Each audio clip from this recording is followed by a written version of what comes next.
Hello, and welcome back to Part 3 of our 4-part series on the Doctrine of God. In the first session, we talked about divine attributes. In the second session, we talked about the relationship between God and the world and human knowledge of God. And in this session, we'll talk about time, eternity, and divine knowledge of the world. If you're new here, my name is Shelli Poe, and I'm the senior pastor at Little River United Church of Christ in Annandale, Virginia. I have a PhD from the University of Virginia and a Master of Divinity from Princeton Theological Seminary, and I was a professor of religious studies for many years alongside my service to the church. I'm so glad that you are here. I have one disclaimer before we get going, and that is that the language and images that I'll be using in this presentation are meant metaphorically for those in the classical tradition and for some in the evangelical tradition. I'll talk here about God being inside or outside of time, for example, which is a spatial image. But if God is not spatial, as those in the classical tradition hold, then this way of talking is only meant to help us understand the concept being discussed, but should not be taken literally. If you aren't familiar with the classical tradition, you may want to take a look at the first 2 videos in this series before diving in here. But even if you don't, I think you should still be able to get a sense of the options within the Christian tradition about God's relationship to time. All right, so let's dive right in. In the Christian tradition, God is considered to be eternal. But there are 2 very different ways of understanding that term, and I will outline them for you. The first sense of the word eternal is the concept of timelessness. This is the majority view over time and space in Christian history. Examples of those who espouse God's timelessness are Augustine, Boethius, Anselm of Canterbury, Thomas Aquinas, and Friedrich Schleiermacher. Those in the classical tradition of theology will typically espouse this view, though some evangelical theologians also hold this view. Eternality as timelessness basically means that God is atemporal. God is not within our way of measuring time. This means that God does not experience the passage of time in seconds, minutes, hours, days, months, and years. This also means God is not subject to time, meaning that God does not get older. Those theologians who hold that God is atemporal will say that all times exist at once for God. Or they might say that God lives in the eternal now. A helpful image here is to imagine a timeline with a beginning point and an ending point, and then imagine that God is outside of that timeline, seeing the whole thing right now, all at once. The past, present, and future are all present to God now, at one point, or all at the same time. On this view, time is part of creation and came into being with creation. And so when God creates, God wills everything all at once, in one act, so to speak. Though it all happens at once for God, creatures experience the unfolding of God's will over time. What this means for divine knowledge of creation is that God knows everything in the very moment of creation. On this view, God knows all things because God creates everything all at once. Now, there are 2 views within this understanding of God's knowledge of creation. The first option is called middle knowledge.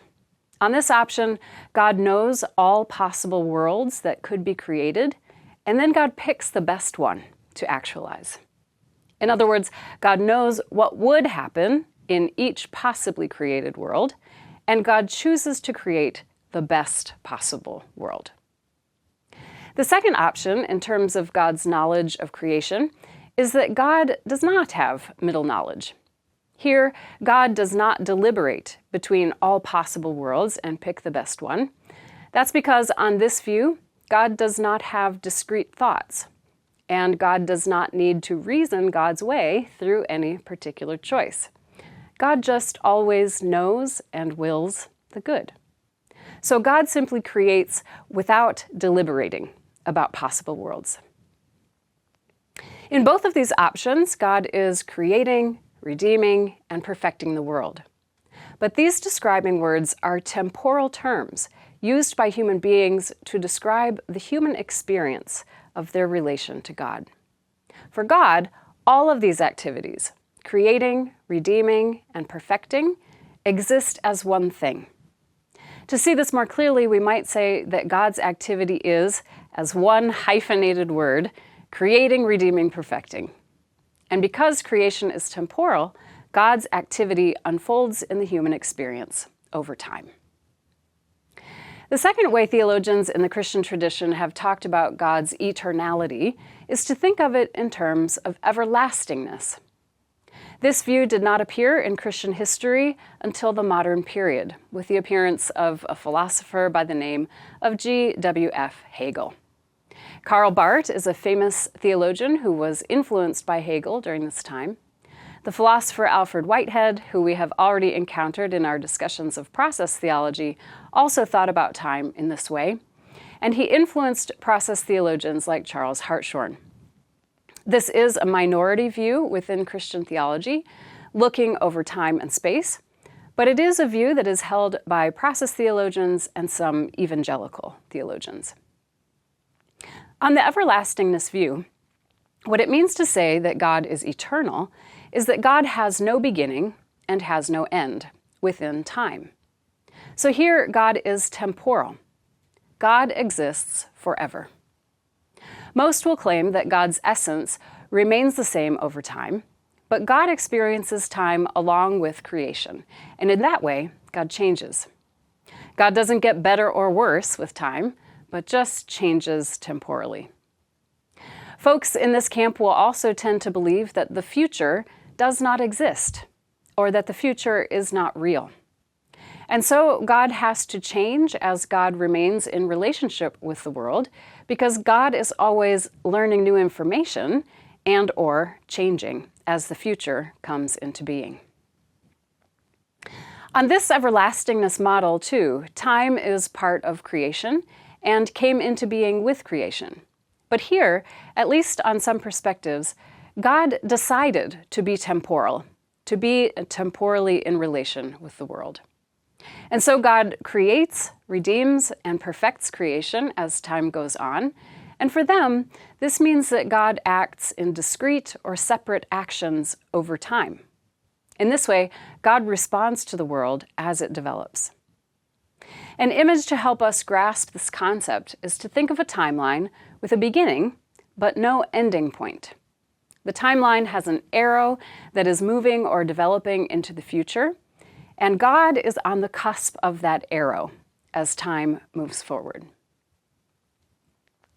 There are two options for God's knowledge of creation under an everlastingness understanding of eternity. First, God could know all things through foreknowledge, or foreseeing what will happen in the future.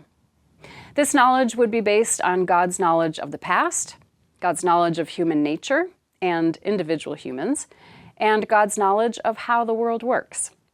Or, as a second option, it could be maintained that God does not know all things, either because the future doesn't exist yet, so there's nothing there to know, or because free human choices cannot be foreseen, even by God. As we think through these various options and their implications within systematic theology, I encourage you to let me know in the comments whether you gravitate more toward divine timelessness or divine everlastingness. What are the strengths and weaknesses of each approach? Do you think it's possible to create a third way between these approaches? You might also consider whether you think the future exists or is real. Do you think that God deliberates between possible worlds? And of course, why or why not? As we can continue to consider in this 4-part series the classical tradition, the evangelical tradition, and a process view, you might also want to reflect on whether you find yourself leaning toward one of these traditions more than the others overall. I encourage you to think back to the likeness or unlikeness of the divine attributes in each of these traditions, to theism and panentheism as ways in which God could be in relation to the world, to natural theology or revelation as the ways humans can have knowledge of God, and finally, divine knowledge of creation either at the moment of creation or developing over time. Do you find yourself gravitating toward one of these traditions more often than the others? It would be especially interesting to hear if you are surprised by the way that you are leaning. Next week, we will conclude this series about the doctrine of God by talking about divine providence, human freedom, and the problem of evil. I hope to see you there. Peace.